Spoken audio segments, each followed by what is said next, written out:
मराठा आरक्षणाच्या मुद्द्यावर आता बार्शीचे आमदार राजेंद्र राऊत यांनी आजपासून बेमुदत ठिय्या आंदोलन सुरू केलं आहे।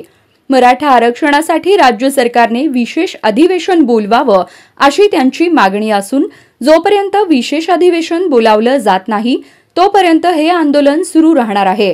बार्शीतील शिवसृष्टी परिसरात छत्रपतींच्या पुतळ्यासमोर हे आंदोलन सुरू असून यावेळी आमदार राऊत यांच्या समर्थकांसह मराठा कार्यकर्ते मोठ्या संख्येने उपस्थित आहेत।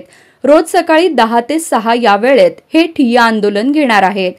अलीकडेच आमदार राजेंद्र राऊत यांनी मराठा आंदोलक मनोज जरांगे यांच्या भूमिकेविषयी शंका घेत त्याच्यावर टीका केली होती। त्यानंतर राऊत यांना जरांगेंकडून तसेच अन्य लोकांकडूनही टार्गेट करण्यात येत होतं।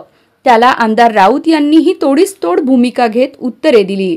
तसेच हे आंदोलनही सुरू केलंय। छत्रपती शिवाजी महाराज की जय भवानी, जय भवानी।